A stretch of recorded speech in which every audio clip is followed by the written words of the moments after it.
The Iraqi Ministry of Finance revealed, the country's financial revenues in 5 months surpassed 54 trillion dinars, approximately $41.3 billion. Wow! Data released by the Finance Ministry for the months of January, February, March, April and May 2024 showed oil exports are still the main resource for Iraq's general budget, representing 89%. Non-oil revenues were 6.78 trillion dinars, approximately $5.2 billion. Oil Minister reveals upcoming visit to US to discuss gas investment file. Quote, the Ministry of Oil plans to offer these gas investment opportunities to specialized companies, and we have a visit to the United States soon for this purpose, as we plan to offer them to international American companies.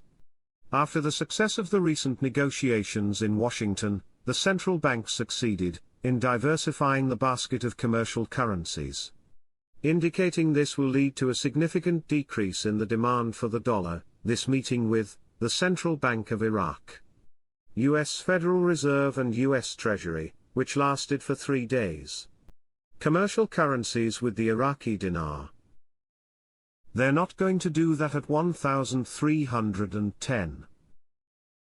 When things change, everybody's going to be ready to do business with Iraq. Oil Minister reveals upcoming visit to US to discuss gas investment file. Oliver Wyman Company and lifting sanctions on banks banned from the dollar. Quote, a firm like Oliver Wyman can therefore help sanctioned Iraqi banks understand the sanctions imposed on them, work on strategies to mitigate their impact, and even help remove these sanctions in some cases. Looks like everything has been lined up for Tuesday, the 3rd of September.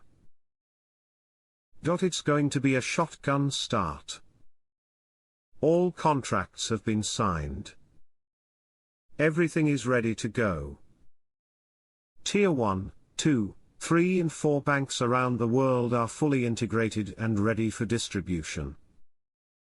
The RV is finally here. The Minister of Finance follows up on the regulation of the work of government banks with the international auditing firm Ernst & Young. Article 2, Central Bank contracts with international auditing firm in New York. The Deleting the Zeros project is back in major conversations in Iraq. I want to make certain you all know how that process works. They raise the purchasing power, they increase the purchasing power of the dinar. Then they issue lower denominations. They do not just chop off the zeros. But using the large 3-0 notes would become unwieldy. They have been very clear on this from government documents, Sudani and Shabibi. Prime Minister Mohammed Shia al-Sudani confirmed, on Sunday, that he is following up with the global software company SAP on the digital transformation map in Iraq, stressing that the government pays great attention to digital transformation at the state level. The Prime Minister's media office, in a statement received by Shafaq news agency, Prime Minister Mohammed Shia al-Sudani, Sunday, representatives of the world's leading software company, SAP, and during the meeting, they discussed what the company presented as an executive summary of a roadmap for digital transformation in Iraq. Al-Sudani stressed, according to the statement, that Iraq has gone through decades of wars and sieges, which caused it to be cut off from the world, during a sensitive period of technological development and the launch of the current digital phase, which prompted the government to pay great attention to digital transformation at the state level, and a higher committee was formed headed by him personally and with the membership of ministers and heads of relevant authorities, to determine the priorities that enable the country to launch strongly in this field, stressing the beginning of conducting a comprehensive review of what has been achieved, with the aim of strengthening what is right and building on it.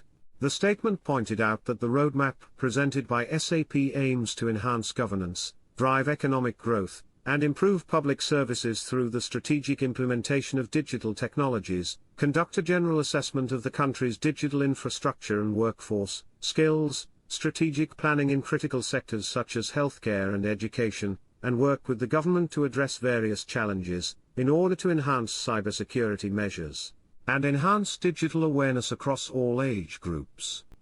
He explained that the company's solutions will simplify operations, enhance citizen participation, increase transparency in the infrastructure and transportation sectors, support smart city initiatives, and create jobs, which will lead to improved public services and ensure digital inclusion for all citizens.